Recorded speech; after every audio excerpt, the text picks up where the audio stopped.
Jesus, I would say no doubt lived as a person, but to the extent of what he did, I'm not sure. If he comes walking into where I work, shows me the signs of the stigmata and tells me he's the Son of God, I might start believing.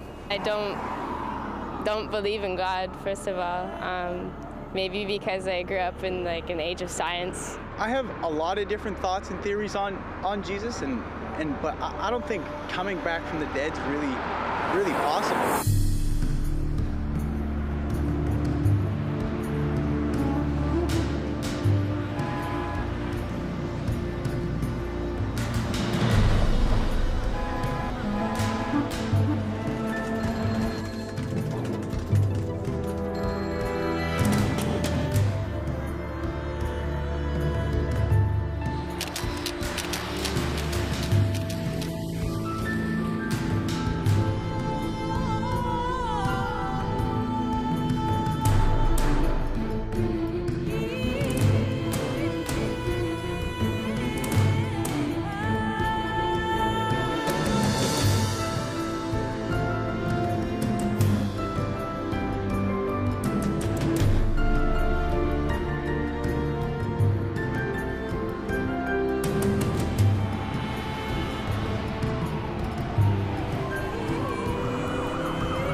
I just thought the idea of an all-powerful, all-loving creator of the universe was just an absurd idea on the surface of it. It wasn't even worth my time to check out. As far as Jesus was concerned, I thought that if he existed, and I wasn't sure whether or not he ever did, he was probably a nice guy, he was probably an excellent teacher, but he certainly wasn't the Messiah, and he certainly wasn't the Son of God.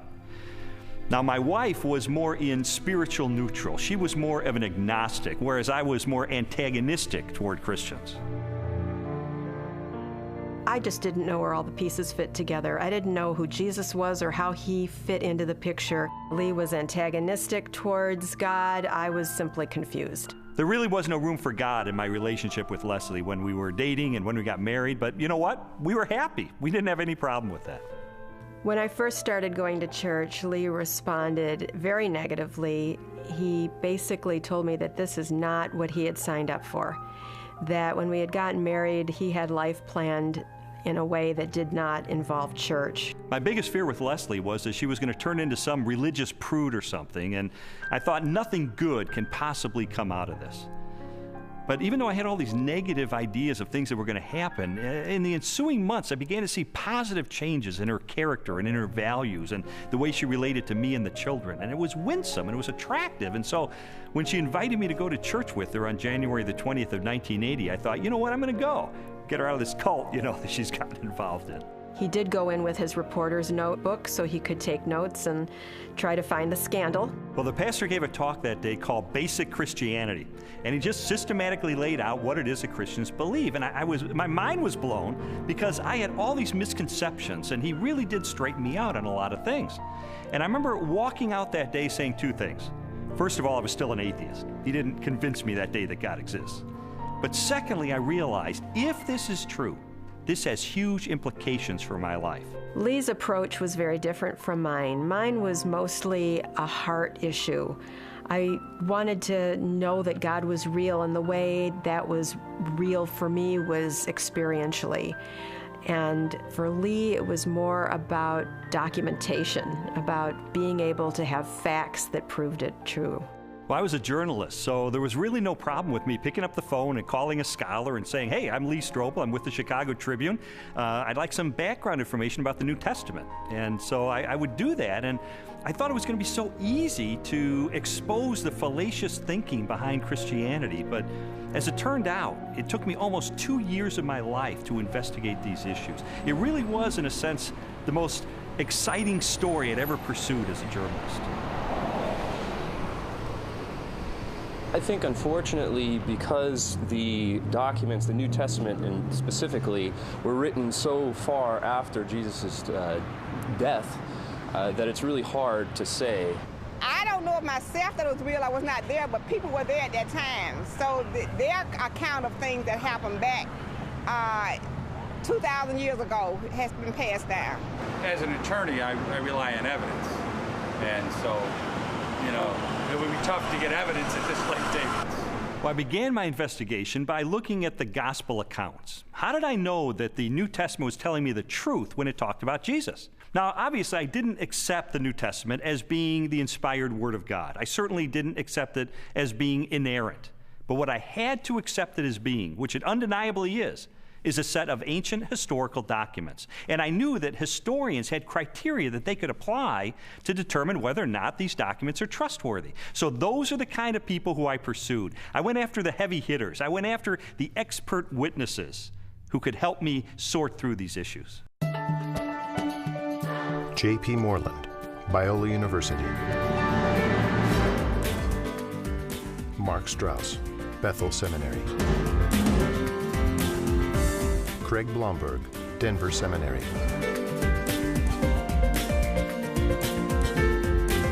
Craig Evans, Acadia Divinity College. N.T. Wright, Bishop of Durham, United Kingdom. Over the last 250 years, it's been common coin in Western culture that, oh, you can't believe what's said in the Gospels. You know, it's even made into musicals. The things that you're liable to read in the Bible, they ain't necessarily so. And that skepticism has wormed its way into much modern culture, and indeed into many Christian circles, many church circles, where they'll say, well, Matthew probably made this bit up, or Luke just added this bit on the end of the parable, or whatever it is. I and others have spent some of the best years of our lives researching what was actually going on in Palestine in the first third of the first century AD, and trying to get inside the minds of first century Jews, first century Romans, different Jewish parties and movements, etc., etc. And the more that I have tried to do that, the more I've found that what you find in Matthew, Mark, Luke, and John comes up in 3 dimensions and says, my goodness, this actually belongs. It makes sense. It fits. It gives us very vivid portraits of who these people were and what they were doing. The New Testament Gospels are biographies of Jesus. While the authors do not identify themselves in the text, from very early in the Christian era, the Gospels have been attributed to Matthew, a disciple or follower of Jesus; Mark, a colleague of Peter, also a disciple; Luke, a historian and confidant of the Apostle Paul; and John, a disciple of Jesus. Both Matthew and John were among the 12, Jesus' closest followers, and constant companions throughout his ministry. They would have personally observed most of the events they described in their Gospels. Mark and Luke were also contemporaries of Jesus and wrote their biographies based upon information provided by many eyewitnesses.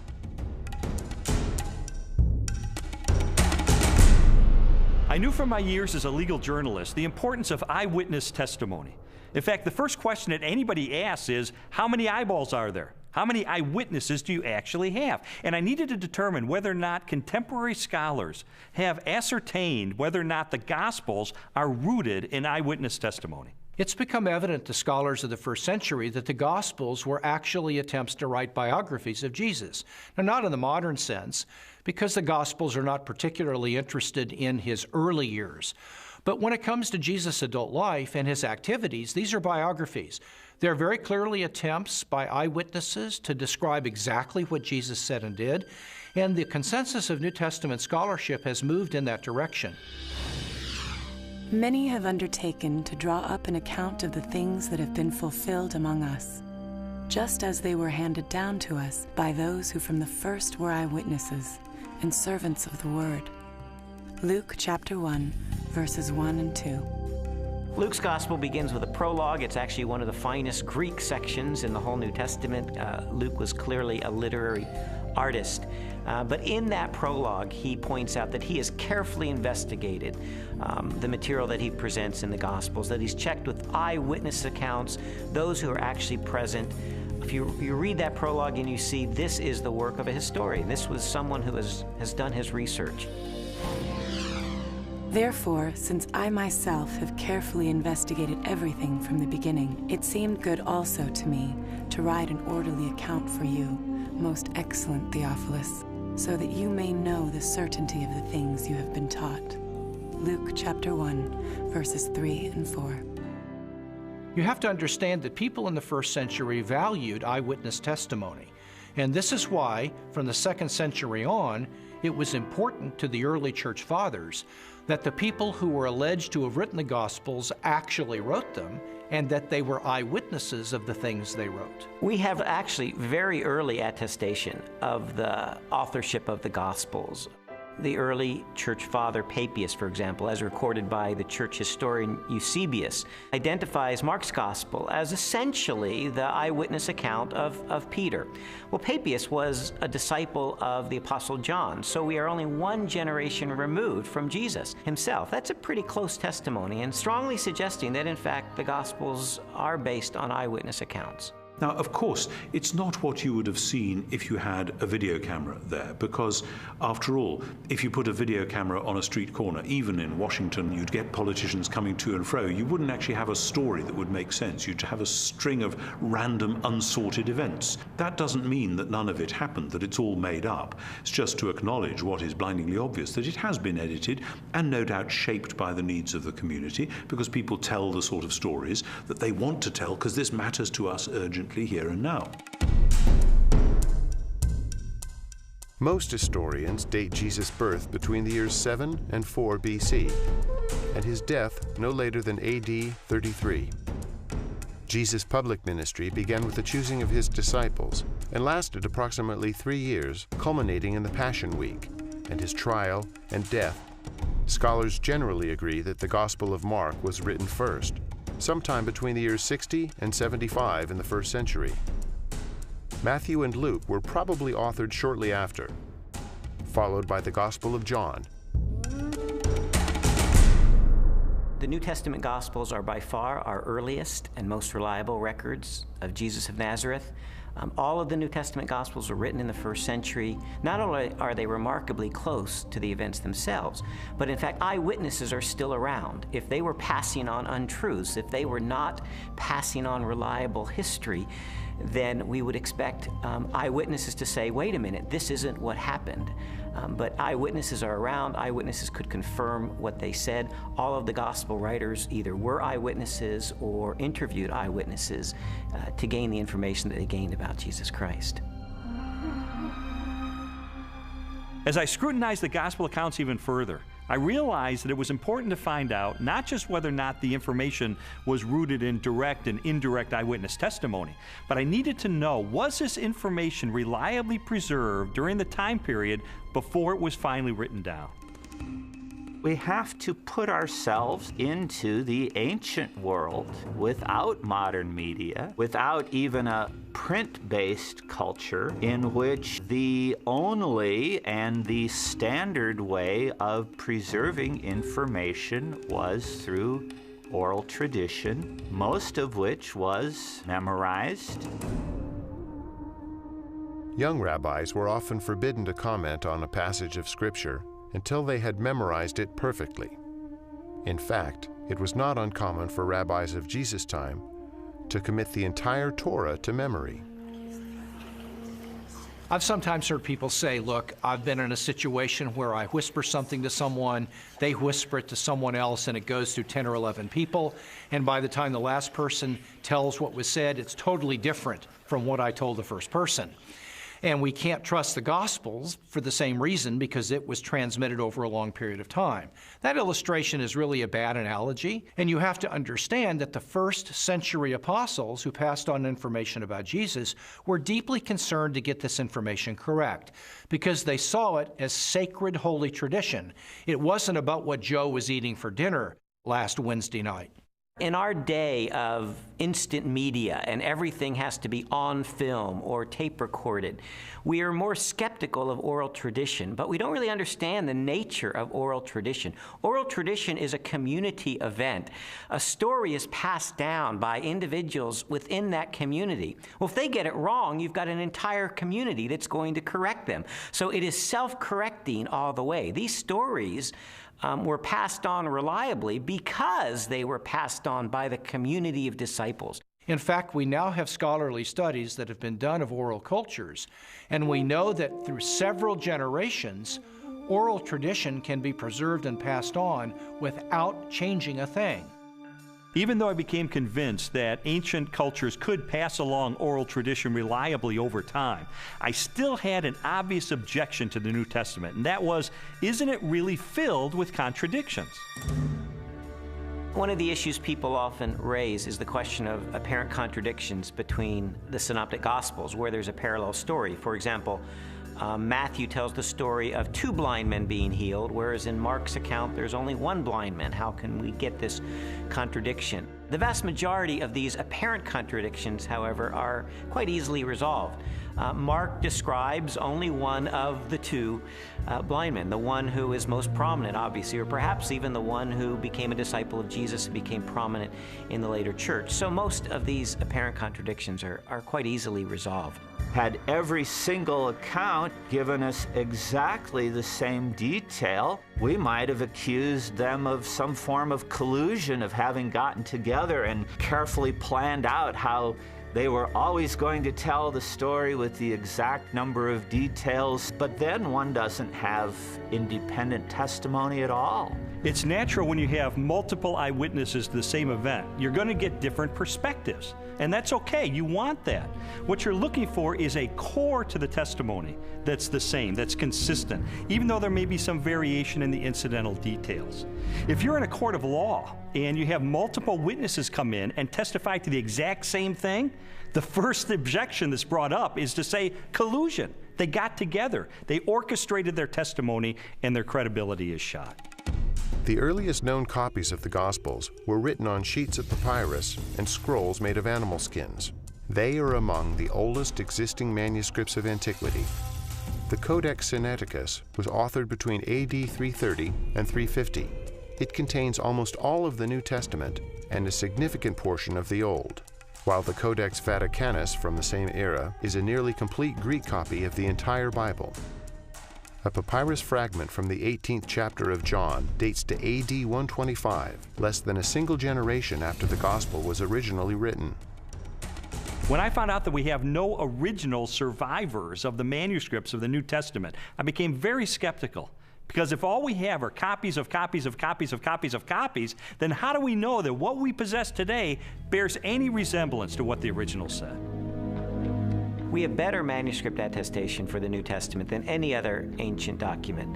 For example, the Bible of the Greeks, Homer's Iliad, is preserved in maybe 600 manuscripts, the oldest of them 1,000 years after the document was actually written. The New Testament, we have something like 5,000 Greek manuscripts. So everyone agrees, whether liberal or conservative, that we have an incredibly reliable New Testament. We have thousands of manuscripts of the New Testament. We also have virtually the entire New Testament preserved in the quotations of the Church Fathers in the first 4 centuries, so that if we had no copies of the New Testament, we could reconstruct the New Testament from quotations from the early Church Fathers. Following the pattern of my investigation, my next step was to determine whether or not there was any evidence outside the New Testament that corroborates what the New Testament tells us. Jesus, of course, wasn't the emperor of the Roman Empire. He wasn't some autocrat that had conquered half of the world, but he did leave an impact in his own environment and created a movement that grew from there. And there is a remarkable amount of documents and corroboration. Josephus refers to him. The Roman historian Tacitus refers to him. Suetonius, the political writer, refers to him. Critics refer to him. And so it's like a stone thrown into a pond. The ripples go out and everywhere are felt. It's a very impressive record taken as a whole. In AD 93, the Jewish historian Josephus published his work, Antiquities of the Jews. Scholars generally agree that the following text accurately records Josephus' record of Jesus. Now there was about this time Jesus, a wise man, for he was a doer of wonderful works, a teacher of such men as received the truth with pleasure.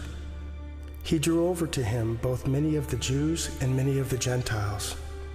When Pilate, at the suggestion of the principal men amongst us, had condemned him to the cross, Those that loved him first did not forsake him.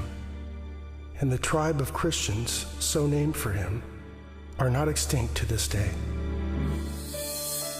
In a court of law, the rebuttal case is an opportunity for the other side to present their evidence. Well, in recent years, there's been a proliferation of books and articles about the so-called Gnostic Gospels.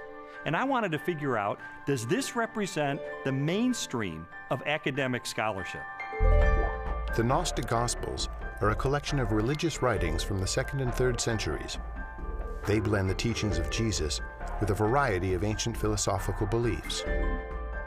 According to the tenets of Gnosticism, the universe was the creation of a flawed and wicked God. Therefore, all matter was evil. Salvation from this world could only be attained through secret knowledge about the spiritual nature of man. There's been a lot of talk about the Gnostic Gospels, the Gospel of Mary Magdalene, the Gospel of Philip, the Gospel of Thomas. These documents are almost universally recognized to be much later than the New Testament Gospels and not to record historically reliable material related to Jesus. Well, the New Testament Gospels give us a portrait of an early 1st century Palestinian Jesus of Nazareth. The Gospels from the 2nd century, which are mostly Gnostic Gospels, such as the Gospel of Judas, or the Gospel of Thomas, or the Gospel of Philip, or the Gospel of Mary, they give us a very different Jesus. Now, you can pick and choose if you want. You can say, well, I like the 2nd century Gnostic Jesus better.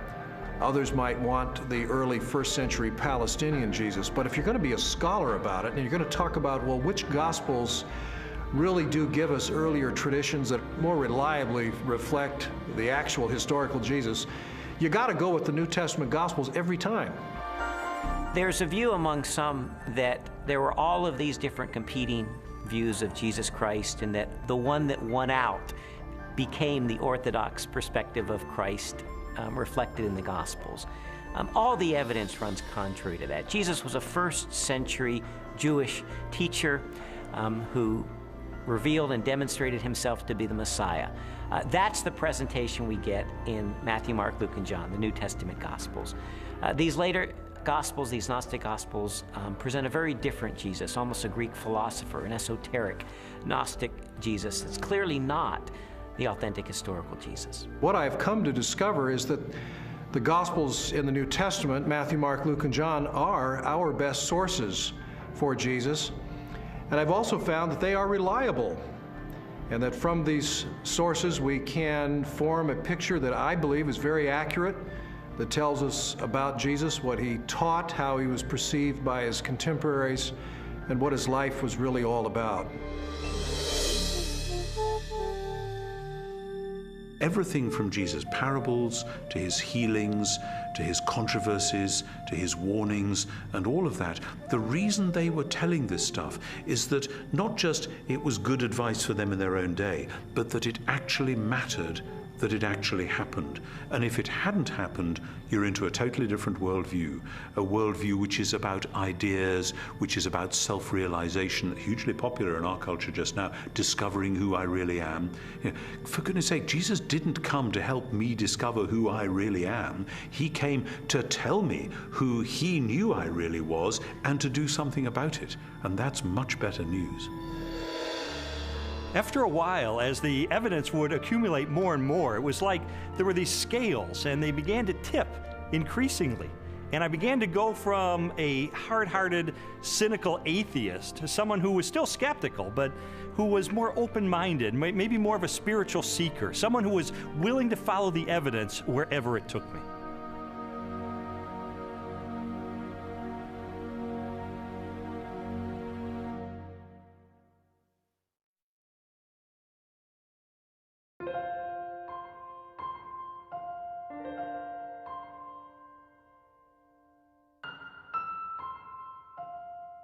This whole time I was on this investigative journey, Leslie and her friends behind the scenes were praying because they knew that I was checking into the evidence. I was looking into these issues for myself, and they just wanted me to be open-minded about the evidence that I found.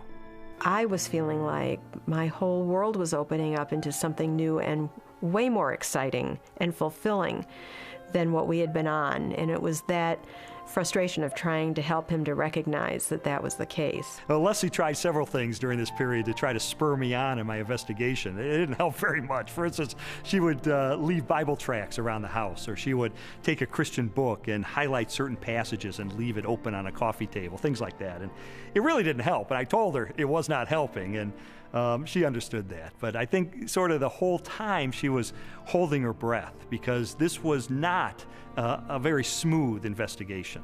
He would take 2 steps forward, 3 steps back. Sometimes it looked like he was really getting it, and other times he would just turn into an angry, frustrated person again. And so it was a very frustrating time for both of us. I believe Jesus was a real person. I believe he did live. I guess there are some exaggerations in the Bible, I'd have to say. I don't believe we'll ever know if Jesus was really what everyone thinks he is. I think it's a lot of folklore. I think it's a lot of historical misrepresentations. I think it's a lot of wishful thinking. But I don't think we know, and I don't think we'll ever know, and I don't think there's any way to prove what has been claimed about Jesus for all these years. The biographies of Jesus in the New Testament gave me a lot of information about him. But Christians were saying that he is the Son of God. That's a huge step to take to believe that. And so I sought out more scholars so I could pose to them this question: who was Jesus?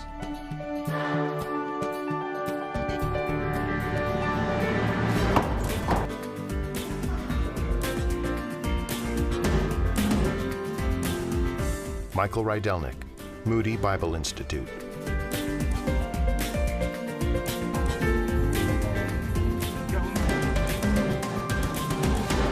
Ben Witherington, Asbury Seminary.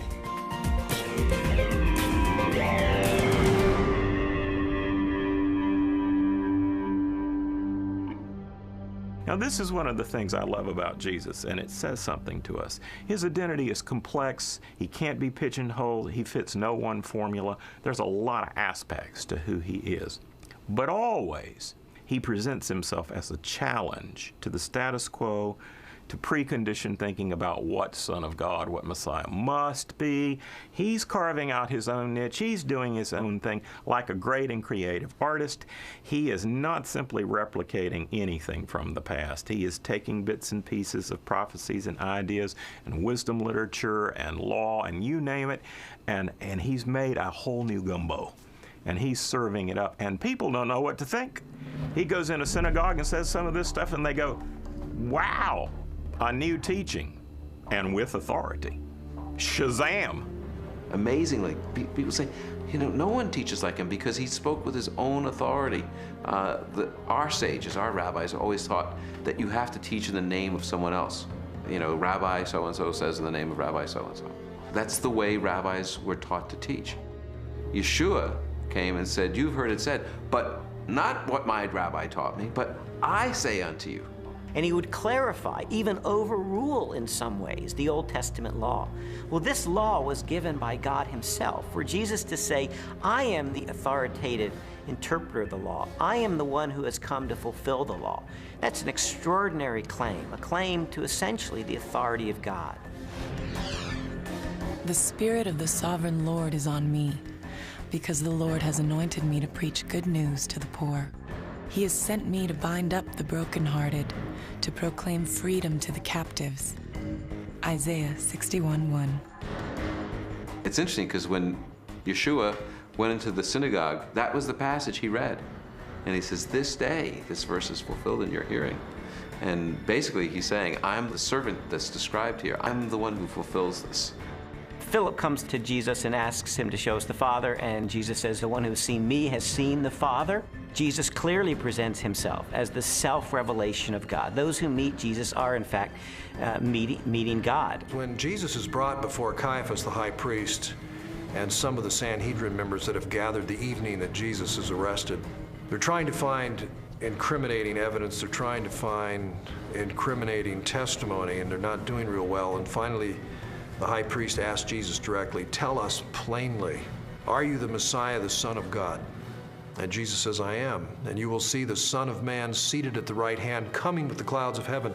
And there Jesus has combined phrases from Daniel 7 and Psalm 110. Jesus sees himself as this heavenly figure. More than 80 times in the New Testament Gospels, Jesus is identified as the Son of Man. While the human connotations of the phrase are obvious, a broader interpretation is found in an Old Testament scripture written by the Jewish prophet Daniel. In my vision at night I looked, and there before me was one like a son of man, coming with the clouds of heaven. He approached the Ancient of Days and was led into his presence. Daniel 7:13. Many Christians and non-Christians alike hear the phrase Son of Man, they think Son of God refers to his deity and Son of Man refers to his humanity. That's in part true, but in fact Son of Man has a much greater significance than that as well.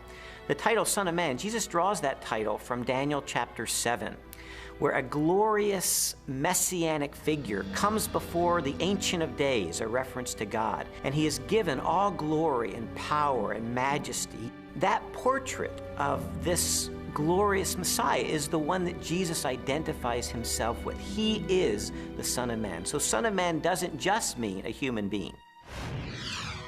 His dominion is an everlasting dominion that will not pass away, and his kingdom is one that will never be destroyed. Daniel 7:14. Actually, the phrase Son of Man refers to his humanness and his more than humanness.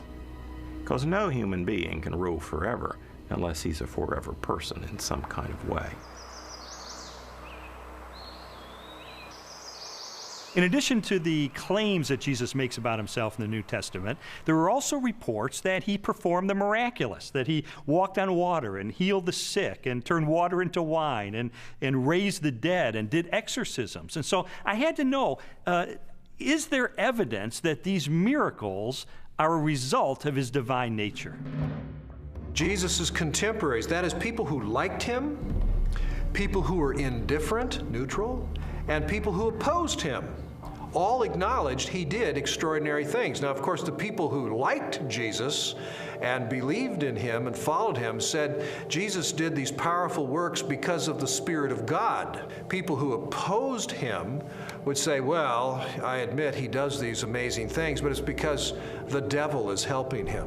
The Talmud actually speaks of some of these things. In some of the passages that deal with Yeshua, it has him as a magician. And why do they describe him as a magician? It's not flattering. There's a historical recognition here that when Yeshua came, he did miracles, just as Isaiah 35 indicates in the Messianic age. When the Messiah comes, he'll be able to make the blind see and the lame walk. The New Testament Gospels record at least 40 separate miracles performed by Jesus during the course of his ministry. They include healings, exorcisms, mastery over nature, and even raising of the dead. Christian theology has always held that these miracles are part of a total picture that displays the attributes of God himself: unlimited power, total knowledge, ever-present, unchanging, eternal. There's no question that the biographies of Jesus describe him as a worker of mighty deeds. But I wanted to know, does this make him any different than the other miracle workers and magicians of the ancient world? Miracle workers that we find occasionally in the first century are magicians. They use incantations, they use spells, they try to coerce gods or divine figures to work on their behalf. That's very different than Jesus' miracles. Jesus' miracles were to demonstrate the power of the kingdom of God. When he healed the sick, he pointed back to Isaiah's prophecies that when God's kingdom would come, when God's salvation would come, the lame would walk, the blind would see. This was the demonstration that God's kingdom was arriving. He's an exorcist. You don't find any of those in the Old Testament. People were not looking for messianic exorcists. He carves out his own niche. He reveals his identity in his own way. It becomes clear that he is somebody who can take on the powers of darkness himself and win. What kind of person is that? And he doesn't have to use recipes and formulas like other ancient exorcists. He can just call the demon by name and that boy's out of there. One of the most astonishing things that Jesus did was when he claimed to forgive sins. In Mark's Gospel, chapter 2, a man is brought to him, a paralyzed man, and the crowds around him are expecting Jesus to heal him. But instead, the first thing Jesus said is, "Your sins are forgiven." Only God forgives sins. Now, some might say, well, Jesus may have been forgiving sins on behalf of God. But in fact, that's not the way his listeners understood him, because immediately the religious leaders responded to that. Who is this that forgives sins? Only God forgives sins, they claim. But Jesus claims the ability to forgive sins. And that to confirm that he has that authority, he then heals the man. And so a very obvious question arises. That is Jesus the Messiah, the Christ, the Anointed One, the one sent by God to be the Savior of Israel and the world? Christians told me that there are dozens and dozens of ancient prophecies contained in the Old Testament of the Bible, and that they predict the coming of this Messiah, and that Jesus, against all mathematical odds, fulfilled those prophecies. And I thought, this is a little bit like the fingerprint evidence you see in a court of law. I remember covering one particular case where the murderer went through the purse of the victim, and he left one thumbprint on the cellophane wrapper of a package of cigarettes. And it was that thumbprint that led to his conviction for murder. And I thought, in an analogous way, could it be that these ancient prophecies are sort of like that thumbprint on the cellophane?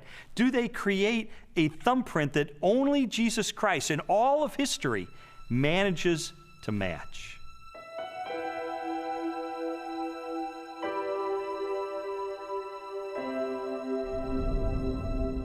This is Yeshayahu 53:6, or Isaiah 53:6. Kulanu katson ta'inu, ish ladarko paninu, vadonai hifnia bo, et avon kulanu. All of us, like sheep, have gone astray. Each of us has turned to his own way. But the Lord has laid upon him the iniquity of us all. I had a friend who wrote this out on a piece of paper. He typed it up on his computer without any verse notations. And he took it around to everyone in his office. He worked in a big office for a motor vehicle bureau in one of the big states in our country. And he showed it to everyone in the motor vehicle bureau and in the state capitol. And he said, just tell me who this is and where it comes from. And every single person that looked at it, Jew or Gentile alike, it didn't matter. Everyone that looked at it read it, and he said, who is this? They said, oh, it's obviously Jesus of Nazareth. That's who it is. And it's from the New Testament. And then my friend would say, but no, it's not from the New Testament. It's from the Hebrew Bible. It was written 8 centuries before Jesus came. Can you believe this? And he showed it to them from Isaiah. And people really had a hard time, because if you read this passage without any kind of presuppositions or bias, you will read it, and it will be really clear that this is the life of Yeshua. Now, could he have fabricated this, or is this just a big coincidence? In the Old Testament, we really have 2 kinds of prophecies. We have prophecies that are fulfilled uniquely in Christ, and prophecies that are fulfilled typologically in Christ. And I do think we need to distinguish between the two. Those that are fulfilled uniquely in Christ were once and for all fulfilled by Jesus. And those are the ones that we can really point to have apologetic value. That is, to demonstrate that Jesus was the only person who could have possibly fulfilled this. His birth in Bethlehem is one of those prophecies. His role as the suffering servant of Isaiah 53 is one of those prophecies. His entrance into Jerusalem on a donkey from Zechariah chapter 9. These are clear evidence that Jesus is fulfilling the Old Testament. The most amazing part of Isaiah's prophecies is in Isaiah 9, when it speaks about the Son of David coming to be the king, to sit on the throne of David and have an eternal righteous kingdom. And everyone knows it from Handel's Messiah. Unto us a son is born, unto us a child is given.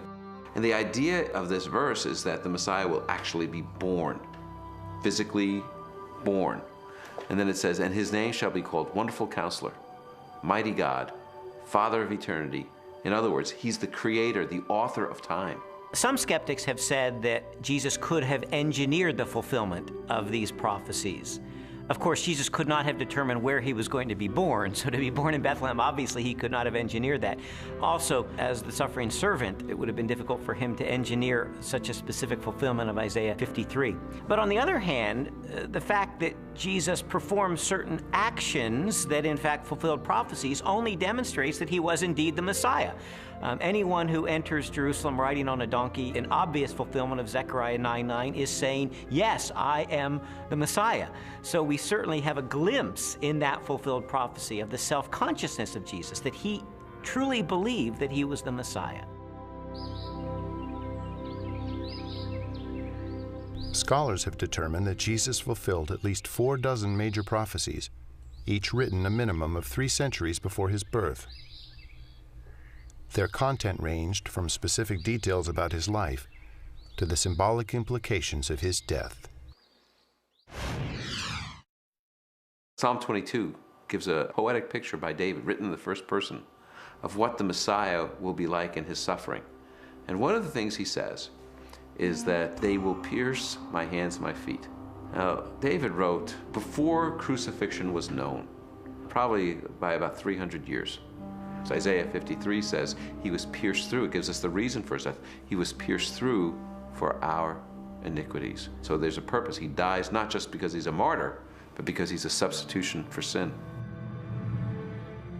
A college professor of mathematics and science named Dr. Peter Stoner wanted to determine what the odds were that any human being throughout history could fulfill the messianic prophecies. So he had his students come up with very conservative estimates of the likelihood of any human being fulfilling certain of these predictions. And then they just ran the numbers. And what they determined is that the odds of any human being fulfilling 48 of these ancient prophecies would be 1 chance in a trillion.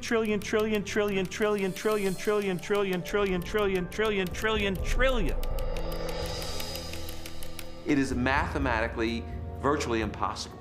To me, just as significant as all of those unique prophecies that were fulfilled in Christ is the complete drama of the Old Testament. The fact that the Old Testament is the story, the narrative of God's redemptive movement, his movement to deliver and save humanity. And Jesus is the climax of that movement. He is the climax of salvation history, the one who brings it off to fulfillment. You read the Old Testament, it's building, building, building. Jesus arrives on the scene and he is the fulfillment. And he recognizes himself clearly as the climax of God's plan of salvation for all humanity. This whole case was sort of like one of those jigsaw puzzles where you don't know what the ultimate picture is going to be.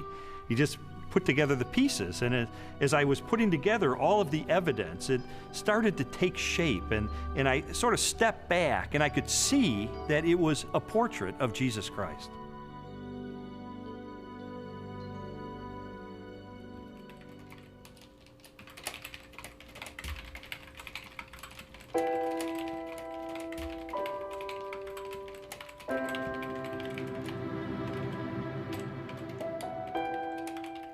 This was not just an intellectual journey. There was a very real emotional component to this, because I would find things along the way that would challenge me and my worldview on a very deep level.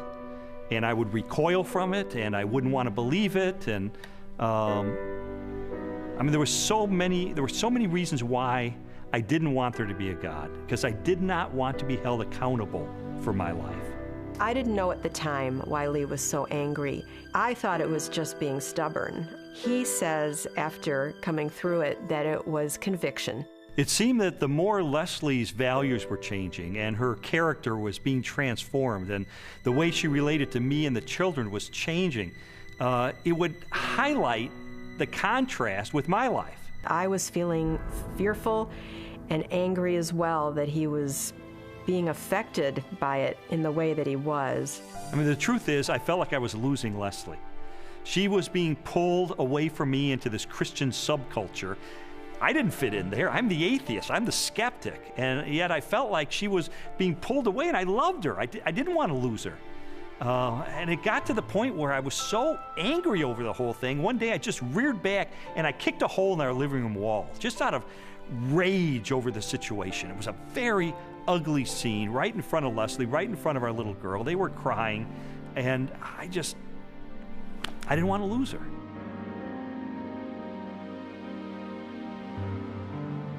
Jesus's body was never found. And so, yeah, and they predicted it. Well, you know, he talked about it, and it was predicted, and it happened.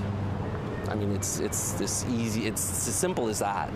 We just tend to complicate it, man. No, not physically, not his physical body. So when they came the following morning and rolled back the great stone in front of the tomb, and he wasn't there, no, it must have been dark in that. I don't know. They must have missed him. No, I don't think physically a physical body can rise. I don't think that he was yanked out of that, or physically walked out and walked down the street and met with him. It just doesn't make any sense to me. For more than a year, I'd investigated the historical record for the reliability of the New Testament. I'd looked at the identity of Jesus. But now it was time to look at the ultimate evidence for who he really was, the purported resurrection of Jesus from the dead. And for that, I went to the best scholars that I could track down.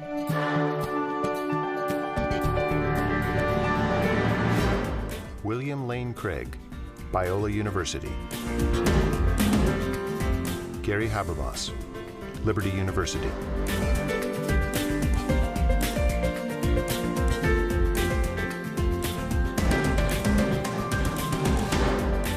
Michael Licona, North American Mission Board.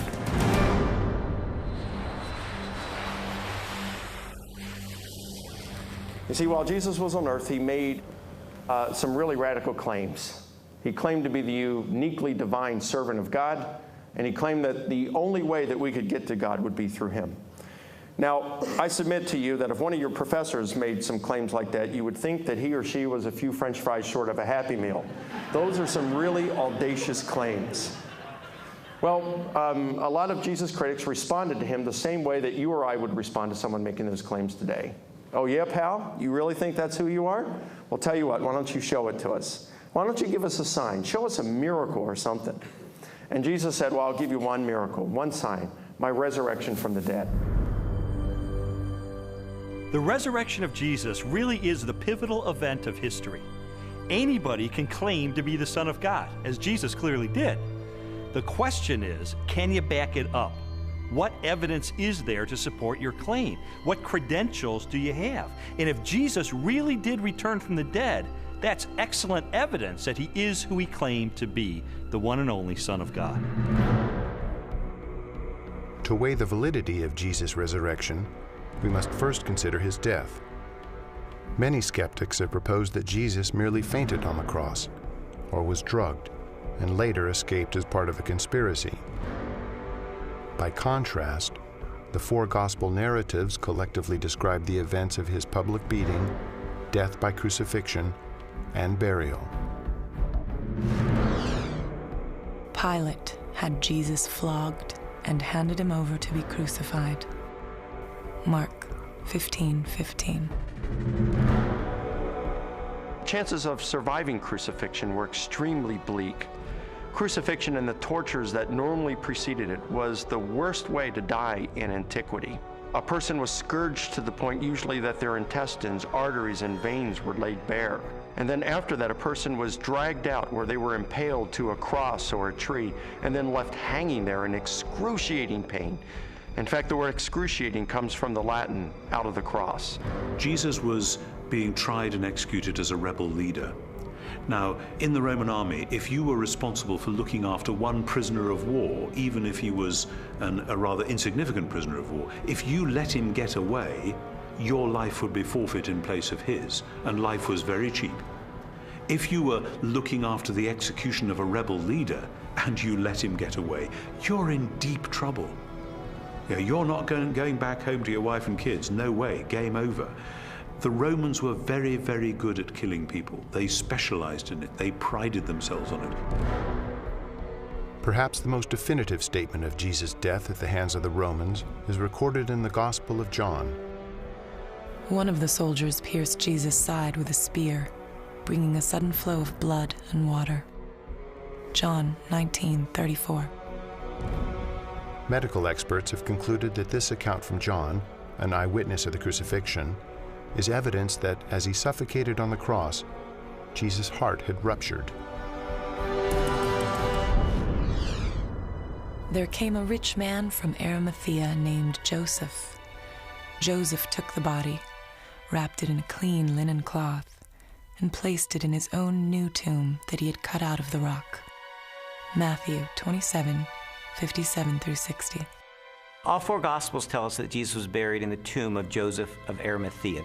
That's a remarkable statement, and certainly a historical statement. The evidence for that is, first of all, Joseph of Arimathea is identified as a member of the council, the Sanhedrin, that condemned Jesus. The presence of Joseph of Arimathea in the empty tomb narrative indicates that this is a historically reliable account of what really happened. His name would have been known to people in those days very much like a United States senator would be known today. It would have been very clear where his tomb was, so that there would have been no question about the location of Jesus' burial. It also, I think, indicates that the burial account of Jesus could not have been made up. It is highly unusual to find that the person who alone has the courage to go to Pilate and give Jesus an honorable burial is not members of his family, faithful disciples who followed him to the end. Instead, it is a member of the Jewish Sanhedrin, the very high court, all of whom, Mark says, had condemned Jesus of Nazareth to the cross. The fact that it is Joseph of Arimathea who is the person responsible for giving Jesus an honorable burial is an awkward and embarrassing fact for the early church, and yet this tradition is faithfully preserved in almost all of the traditions that we have about the burial of Jesus.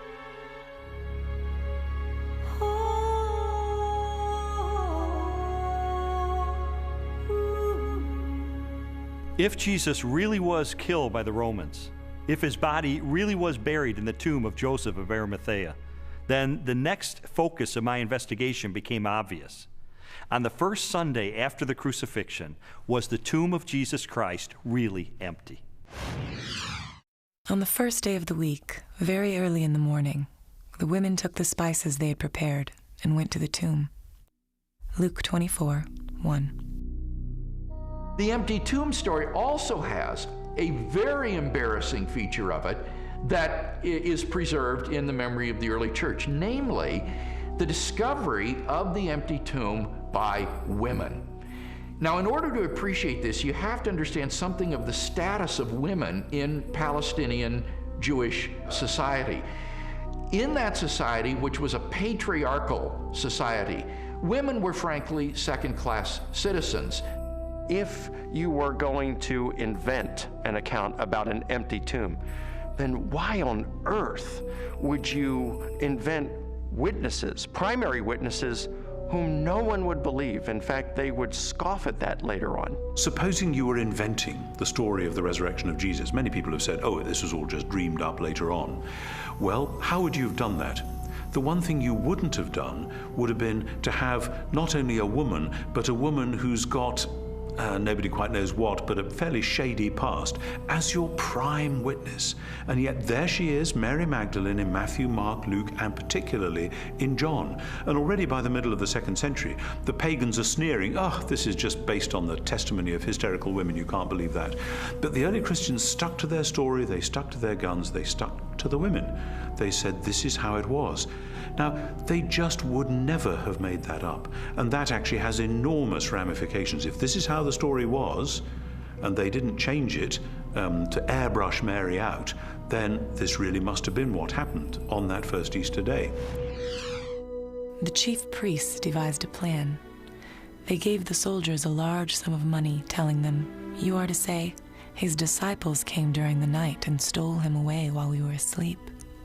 Matthew 28, 12 and 13. Matthew reports that the Jewish authorities were claiming that the disciples of Jesus had stolen his corpse.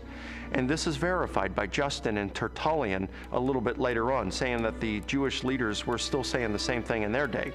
Now here's the question. If the body is still in the tomb, why are you saying that the disciples had stolen it? Well, if you think about that, The claim that the body was stolen confirms that Jesus' enemies acknowledged that the tomb was empty. If you've got a stolen body, you must have an empty tomb. If the tomb was not empty, Jesus' opponents would surely have gone and got the body and shown it as soon as the disciples began proclaiming the resurrection. I found the evidence for the empty tomb very convincing, but you know what? That didn't tell me what happened to Jesus. Is it true that hundreds of people really saw him alive after the crucifixion?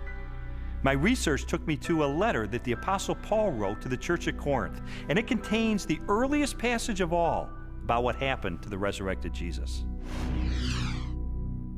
He was raised on the third day. He appeared to Peter and then to the 12. After that, he appeared to more than 500 of the brothers at the same time. Then he appeared to James, then to all of the apostles. And last of all, he appeared to me. 1 Corinthians 15, 4-8. Paul, who is a first-generation Christian, having met and seen the resurrected Jesus, describes resurrection appearances to Peter, to the apostles, to James, and finally to himself. And he also mentions 500 people who saw Jesus alive. So we have eyewitness first-hand account of someone who himself saw Jesus alive and knows of 500 people or so who saw Jesus alive. That's extraordinarily strong evidence. These people, Paul tells us, were still alive at the time that he was telling the Corinthians about it. And his implication is we have hundreds of people who actually saw Jesus risen from the dead. If you don't believe me, you can ask them about it because they're still alive. In 1 Corinthians 15, Paul tells the Corinthian church that he passed on what he received. He uses the language, actually, of a formal transfer of tradition. What he received, and then he describes the resurrection of Jesus Christ and the resurrection appearances. This confirms for us that the accounts of the resurrection were creedal tradition that were passed on to Paul. So if 1 Corinthians was written in the early to mid-50s of the first century, these traditions were much earlier than that, going back to the period of Paul's conversion in the 30s. So that pushes the accounts of the resurrection to a very, very early date. Paul seems to think that the best argument for this text is that he received it from trustworthy persons. I gave you what I was given. The answer's right. I went to the right people. And critics believe that Paul got this material. Generally, they say he received it in Jerusalem about 35 AD. First of all, he's early. He's writing within 20 to 35 years of the purported event itself, because he's quoting from a creed, an oral formula, tradition that predates the writing of the New Testament, for which most scholars date to between 3 to 5 years of the crucifixion itself. 1 Corinthians 15, 3-7 provides evidence that belief in the resurrection was already present among Jews within 2 to 3 years after Jesus was killed. That means that the resurrection stories aren't something that evolved over 30, 40, 50 years after the crucifixion of Jesus. So we have the empty tomb, we have the eyewitnesses, we have the early accounts. The question is, are there any other additional facts, circumstantial evidence, to support the resurrection? While the Apostle Paul described hundreds of eyewitnesses to the resurrected Jesus, the full impact of the event is perhaps best measured by the subsequent growth of the early Christian church in the face of intense persecution. In the 2nd century, the Roman historian Tacitus wrote, "Nero inflicted the most exquisite tortures on a class hated for their abominations, called Christians by the populace.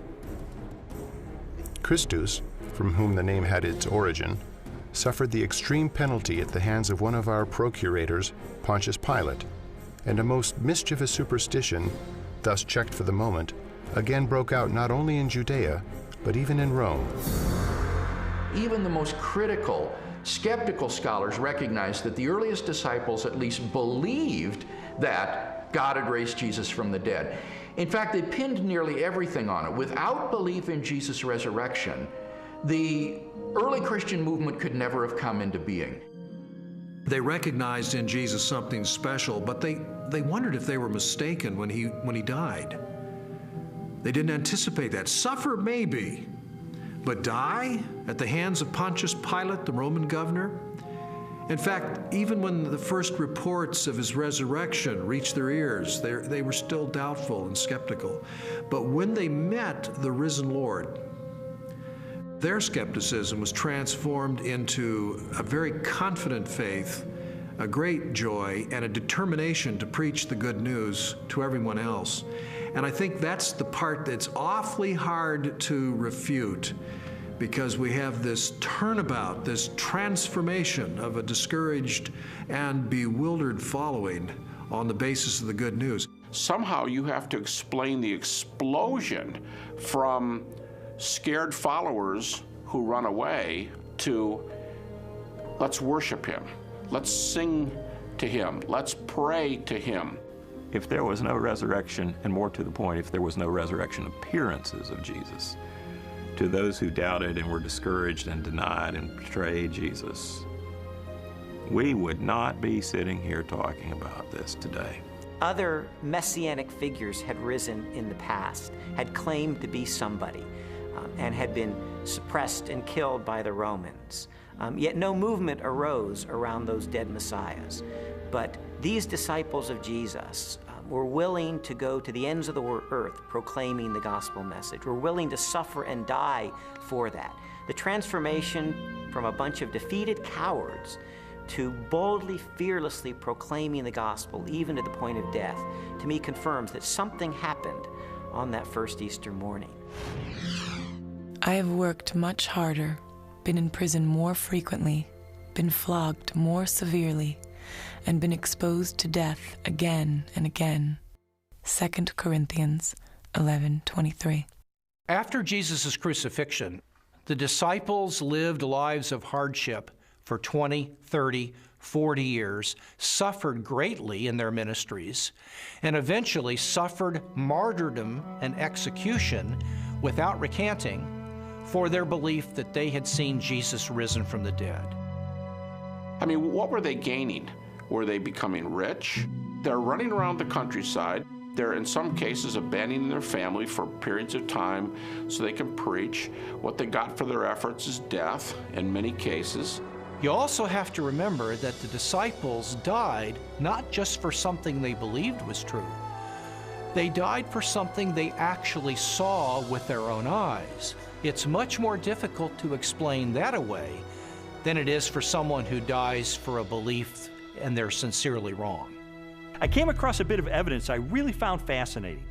James was a half-brother of Jesus, and he was not a believer in Jesus during Jesus' lifetime, but he later died the death of a martyr as a leader of the local church.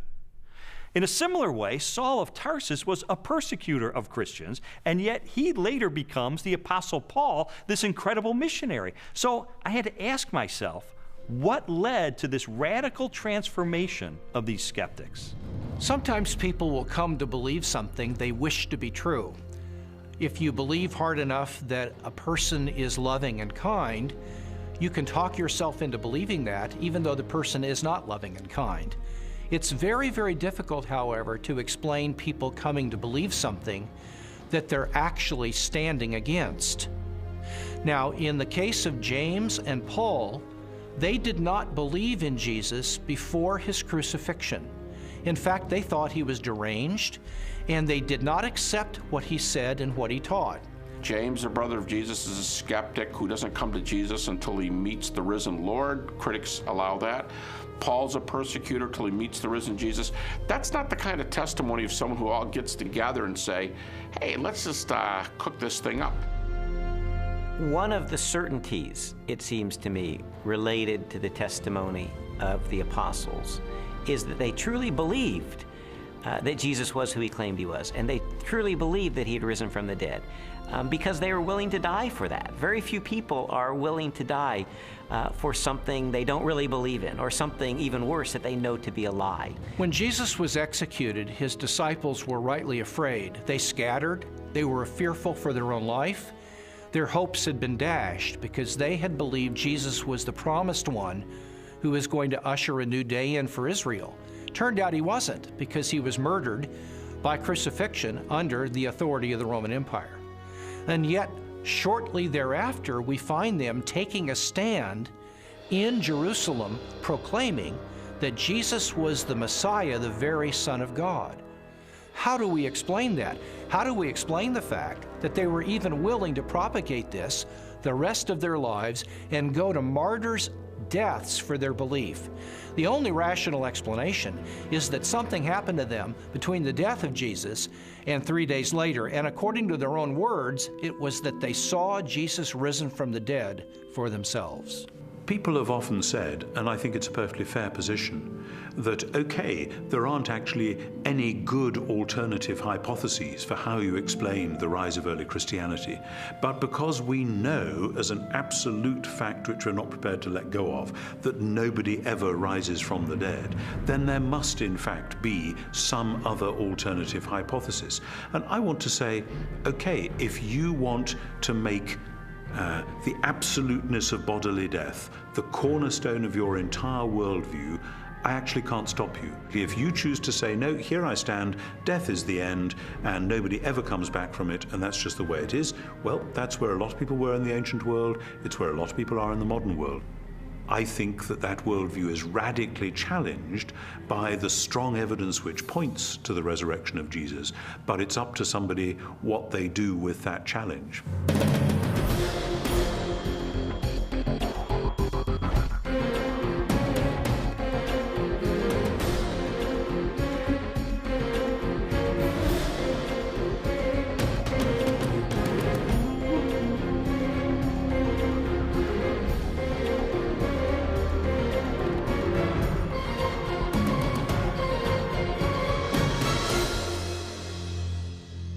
The evidence accumulated over time until November the 8th of 1981, which is sort of when I reached a critical mass.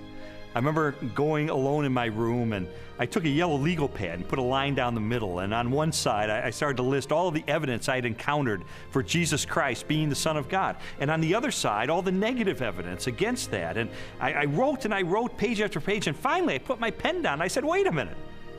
In light of this avalanche of evidence pointing toward the truth of Christianity, it would require more faith for me to maintain my atheism than to become a follower of Jesus Christ.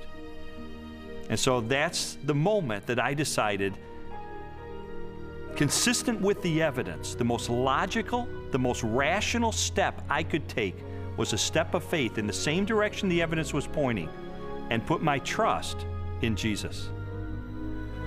And after I did that, I thought, you know, maybe Leslie would like to hear about this. I thought it was too good to be true. My heart was pounding. I was in tears. I was so excited. I just threw my arms around him and kissed him and hugged him and told him how I'd been praying and how lots of people had been praying that this day would come. She threw her arms around me and she said, "You hard-hearted son of a Baptist," she said, "I've been telling you this for 2 years. I mean, come on." And that began a transformational process for me, where over time, my philosophy and my attitudes, relationships, parenting, worldview, all of that began to change over time for good, really for good. When Lee became a Christian, his whole life started to change, to the extent that our 5-year-old daughter, who also saw those changes, went to her Sunday school teacher and told her that she wanted Jesus to do in her life what he had done in her daddy's life. Jesus said, "You shall know the truth, and the truth will set you free." And you know, that's my story. It was someone who said, I'm going to investigate this stuff with an open mind, let it take me wherever the evidence will take me. And what I discovered in the end is Jesus made the claim that he is the truth, that everything hinges on his identity. In fact, everything hinges on the resurrection, because anybody can claim to be the Son of God. If Jesus really did return from the dead, then he is who he claimed to be, and that changes everything. But what about your own journey? I'd really encourage you, if you've never done it, to investigate the evidence for yourself, but make 3 resolutions up front. Number 1, make it a front burner issue in your life. Number 2, resolve to have an open mind, to go wherever the evidence takes you, even if it takes you to the very uncomfortable conclusion that Jesus is who he claimed to be. And then finally, resolve that once the evidence is in, you will reach a verdict in the case for Christ.